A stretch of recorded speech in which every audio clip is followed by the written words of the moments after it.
useful tool. So, we're going to talk about Longlegs for the next few minutes and then dive into, I would say probably our favorite movie genre, horror. We're going to have a discussion about horror. So, we're going to talk about Longlegs. Let me just read this to you. This is the overview. Longlegs is a horror movie written and directed by Oz Perkins, the son of the late Anthony Perkins of Psycho. So he's got a rich heritage in horror. Hitchcockian DNA, for sure, even though he's not one who would want to be defined by conventional or contemporary horror confines. So, but Longlegs is about an FBI agent, Lee Harker, played by Micah Monroe. She's assigned to an unsolved serial killer case that takes an unexpected turn, revealing evidence of the occult. Harker also discovers a personal connection to this killer, played by none other than Nicolas Cage, who has plagued communities for decades, and she must stop him before he strikes again. And I'm going to go ahead and say, before we dive into this conversation, this will be spoiler free. Okay. And I want to keep it that way. I know Mike does too, because I don't want to ruin this movie in the slightest for anybody. I will go ahead and say that I think you should go see this movie. Yes. Mike, I guess agrees with me on that. I will say this too. We have not discussed this. We purposefully, like walking out of the movie, talked about something else. We have not discussed this whatsoever. So this is all fresh. And so we're not going to spoil it. If we feel like we're in danger of giving something critical away, we will kind of announce it. I'll throw a reel at the camera or something. I'm just kidding. And we'll let you know so that you can kind of step away and come back and watch or listen to the rest later after you've seen the movie. So I'll start out, and I'll just ask, like, Mike, what did you think? I thought it was a great movie, and if you're a horror movie fan, it was disturbing. Yeah. It was really disturbing, but I like the investigating part about it. Yeah. Yeah. You know, I know you don't like investigation stuff, but I like that I do about in the right way. It was good on this one for sure. Yeah, it was real good. And all the clues and stuff she had to figure out, and well, I can't spoil the movie. Yeah. Well, I see what you're getting at for sure. And I'll be honest with you, it was definitely kind of moody, cerebral, a little slow burn. But the way that this director, the way that Oz Perkins does it, it's like, it sucks you in. It's very engaging. Yeah. Like you're right there. I mean, even people that don't have the patience for a lot of tedious detail and nuance, within certain plots, like the way that he paces it, it's just like, you can't be bored. Yeah. And all the details matter in this, especially in the investigating. Like when it's like this, it's very alluring. It sucks me in. And so I can deal with it. Like other times you could probably say I'm one of those people with not enough of an attention span with the investigation. And I do sometimes feel like people, in certain stories and other films, the kind of the investigating part can become laborious and mundane. Yeah. And it kind of dilutes the story a little bit, but not in this in any way. And so I'll say I liked it as well. There were some cool tricks that he did. There was one very, very, actually more than one, but one in particular, one specific set piece in this film that was, extremely disturbing. Actually, I'm thinking of three now. There were three, but the one where I'm not giving too much away here, I promise, where she is she's in the house and she's at the desk. She just talks to her mom. Yeah. And then all of a sudden she thinks she sees something and then goes outside, comes back in, and she's got a note from the killer. That whole set piece, that was incredible and very, very scary, very eerie. To me, Nicolas Cage was disturbing. Oh man! He played that part so well. So good. It was so disturbing. Like, Yeah.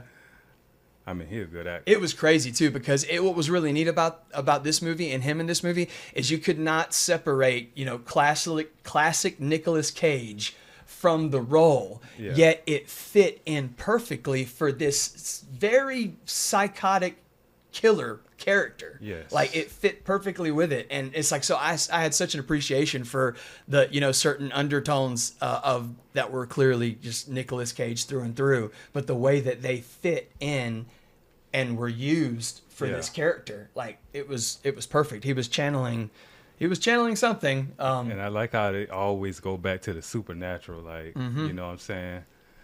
Like to demons, Satan, and all that. I like how they tied that in. Yeah, big time. And this director is really big on that. He flirts with that quite a bit. Yes, and he did it in his first movie, The Black Coat's Daughter, which we both just rewatched this week.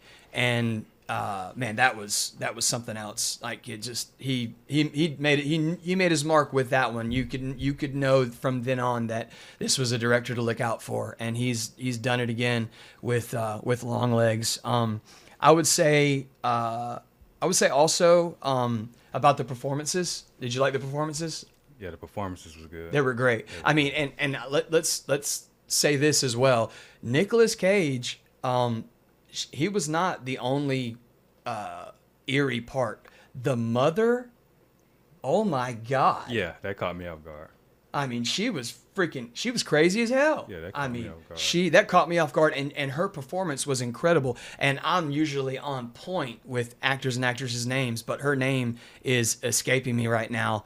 But she is, I'm going to give it to you right now, actually. What am I doing? I got a phone here. And matter of fact, that's what's so good about his writing style. He kind of take you in so many different directions. You trying to put the story together, and then he just be like, nope, you had it wrong the whole time. Yeah.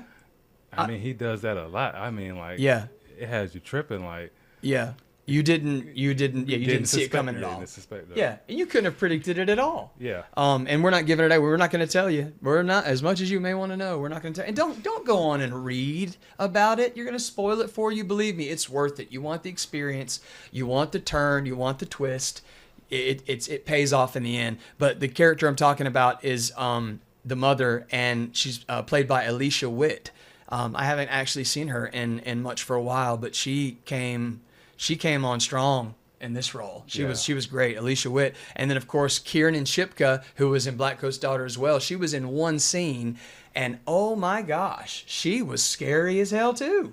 The girl in the institute. Oh yeah. In the mental hospital. Yes. I mean the way that she said happy as peaches. Oh my God. How about that? I'd be as happy as peaches to jump out this window if he told me to and see the ground coming up to greet me. Oh my God. Yeah, that was disturbing. Oh my gosh. That was I think I got that line right. That's the only thing I'm spoiling. I just gave one line to you. Yeah, that was mad disturbing. Yeah, but fantastic movie, good horror movie. Good thriller, good serial killer thriller.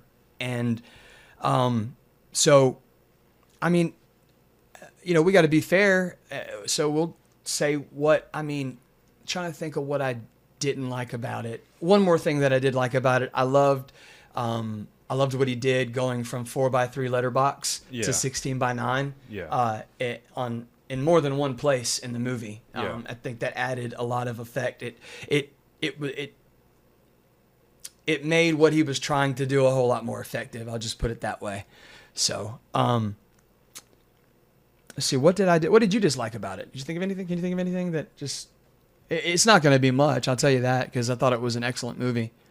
I don't know. I enjoyed it. It did its job. Yeah, it really did. It creeped me out. So yeah, it did its job. Oh, I know what I disliked about it. The dude a little bit near us who was trying to talk in the movie. Who was that guy? I mean, I don't know who invited him, but I'm just kidding. It was Mike's dad. We always give him a hard time. We love him to death, but he's oblivious. He'll just be like, start blurting something out at full volume. And what was so great is he got his first shush that we've ever seen. And we've been going to movies like a lot over the past few months. And it was the first real shush. I felt like we were in grade school again. It was funny. But no, It was an excellent movie. And I guess we'll just say our overall take, we give it 2 reels. Just kidding. We don't have an actual rating system. I was toying around with that idea. Like if one of us likes it and the other one doesn't, that's 1 reel. And then if we both like it, it's 2 reels. But look, man, that's just ripping off Siskel and Ebert. Well, what do you thumbs. give it out of a 10? Out of a 10, I tell you what. I'm